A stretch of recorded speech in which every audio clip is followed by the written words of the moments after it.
Job rates of business, how the businesses are going, they figured, they're not working. Like you said, we can't work together, we're all about getting on top, But why? It's about survival, I guess, the way, that's the way I can see it, divide and conquer, it's about survival. There's no unity,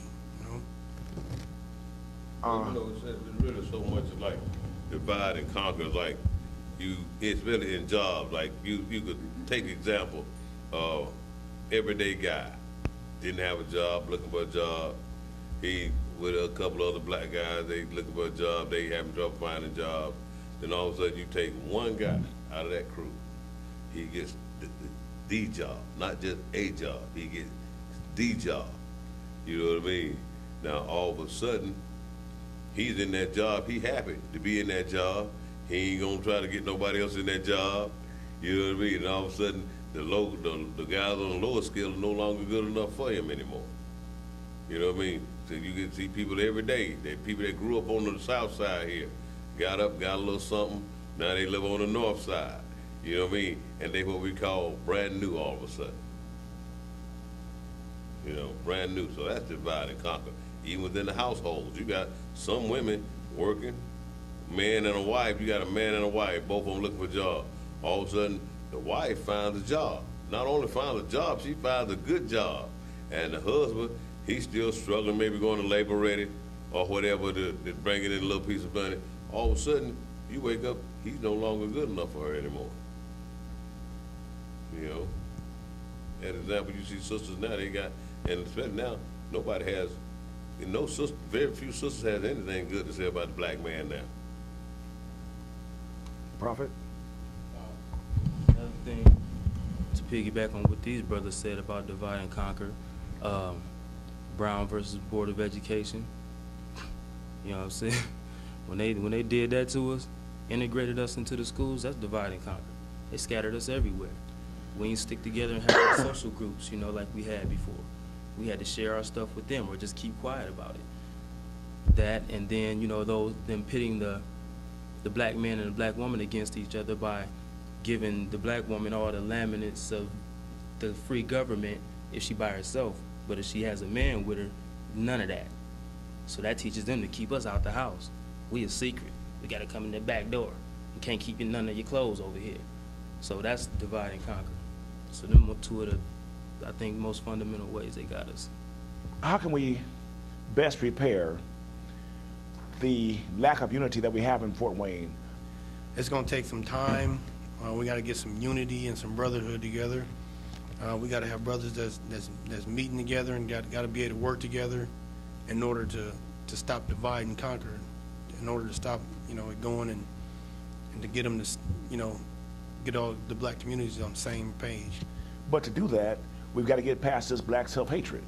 Yeah, that's one of them. Yeah. Because the self-hatred and the hatred towards one towards the other.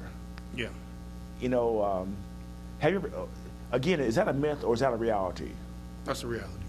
Where have you seen that happen? I mean, you have any examples of how you've seen black self-hatred manifest itself?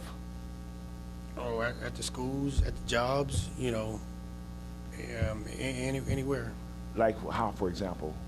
Oh, it could be at the churches too. Like one church against another church. We sing better than that church do, and it's around.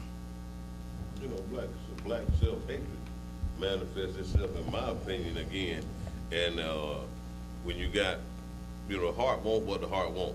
But when I see a person, when I see a black man or a black woman that said, I date white women, I only date white women, or I only date white men exclusively, you know what I mean? I think that's a form of self-hatred. Prophet, piggyback on that,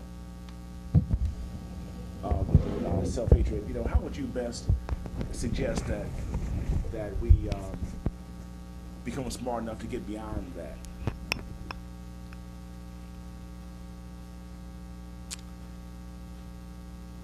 We have to invest more time in the information that we're given, and not just take things that we're given for face value, but be critical and analytical, and be willing to read and study and research. You know, so we got to get some of this laziness off of us, mental laziness. I mean, we do run around the block all day, but when it comes time to read a book, it's first page, or you won't even open it. So we mentally lazy. We got to get past that, and just every forum that we got in our music, in the churches. You know, the pastors got to start empowering the people. You know, and not making them think that God is outside of them. Let them know that God is within them, like King told us, and just like you said, have brotherhood circles, you know, and just build. But it starts with the men first. Yeah, but to reverse it, a person first gonna have to really realize I don't like myself. As long, you know, sometimes you can dislike yourself and not even know it. And you run up, I think I'm all right. I think I'm all right. But like, you know, I mean, even myself, I mean, I can remember growing up down south when everybody thought the light-skinned guys could get the girls, light-skinned, the big out curly afros. I can remember as a kid going to bed praying to wake up light-skinned. You know what I mean? Praying to wake up light-skinned. You know what I mean? Going somewhere with the light-skinned kids and staying in the back. You know what I mean? Because don't want to be feeling ashamed to be around the light-skinned kids. You know what I mean? And I probably still been that way unless I woke up one day and said, damn, I really don't like myself. You know what I mean? Now I think this bronze is beautiful as hell. You know what I mean? But even with that, that's not on other brothers gonna have to come that realization that I really don't like myself. You know what I mean? Damn, I'm only dating white women. You know what I mean? I don't like being black. You know what I mean? And then when that light goes off, then they'll really, that's like me. Then they'll begin to start doing so. Then they'll start trying to promote blackness, uphold blackness. You know what I mean? But as long as they ignorant to the fact that, you know, like tell them about, like a man not knowing he crazy until he go to a psychiatrist and brings it about out of it. And he said, I'm really crazy. Then he'll begin to heal his mind, start taking a step to heal his mind. But until each and every individual that hates themselves wakes up and realize I don't like being black, but I'm stuck here now. You know what I mean? Then it'll change again. Why can't people see beyond how Madison Avenue is dictating what's pretty and what's not?